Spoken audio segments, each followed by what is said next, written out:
আমার এডিটিং বাইরে ছাইরা দিছে, কারণ এডিটিং বাই ছাড়া আমি নিজ থেকে কিছু বাজার খরচা করতে পারবো না। এখান থেকে আমি কিছু বাজার খরচা একটু জন্য মাইরা দিতে বাপরে বাপ জীবন যাবেন না কোনো মতে বাইচা গেছে গেছে। এখানে আমার বেশিক্ষণ থাকা দরকার নেই, কারণ নিচে এনিমির অভাব নেই। এতগুলো এনিমির কাছে আমি ফাইট করতে গেলে এনিমির আমার সুন্দর করে লোড বক্স বানাই দিব।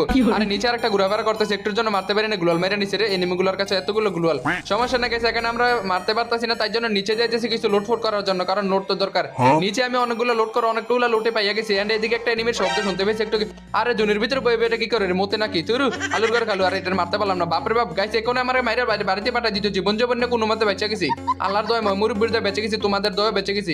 আমার কাছে টাকা পয়সা কিছু নেই, একটা যে মেডিকেট কিনা খাইয়া শরীরে শক্তিটা বাড়ামু কিছুই নেই। আর এদিকে জুনটা অনেক ছোট হয়ে গেছে, আমাকে এখন উপর থেকে নেমে যেতে হবে, নেমে ম্যাচটাকে বুঝে আনতে হবে, কারণ আমার টিমমেটকে যে খুশি করবো। আমার teammate already Sunday Monday close হয়ে গেছে। গাইজ এনিমিগুলো আর বেঁচে আছে মাত্র দুইটা এনিমি এখানে ঘুরে ফেরা করতেছে। আমি যদি সুযোগ পাইলে দুইটা এনিমিকে এখানে মেরে দেবো এন্ড আমাদের ম্যাচটা